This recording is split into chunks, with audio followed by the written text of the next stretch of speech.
Dans votre livre, il est question de Moad qui a quitté Kénitra pour le Canada et qui revient, qui redécouvre, on peut dire, après avoir grandi, sous un nouvel œil, qui découvre ces ruelles.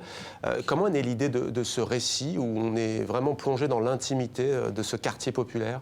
Écoutez, je suis venu en France il y a 2 ans. Donc je connais un peu ce que c'est que de quitter sa famille, de voir un peu autre chose que son quartier. Votre personnage principal, c'est il y a 8 ans, vous, c'est il y a 2 ans. Voilà, Ouais. mon personnage, il y a 8 ans, qui n'est plus revenu à Kénitra. Et puis moi, en quelques mois, je vois un peu ce qui a changé chez moi au Maroc, en général, pas qu'à Kénitra. Et je me suis dit, pourquoi ne pas laisser un personnage parler et pouvoir raconter un peu ces histoires que j'entendais très souvent chez moi dans mon quartier. Alors, votre premier livre, c'était Jabouk, c'est ça, on en avait parlé ici même.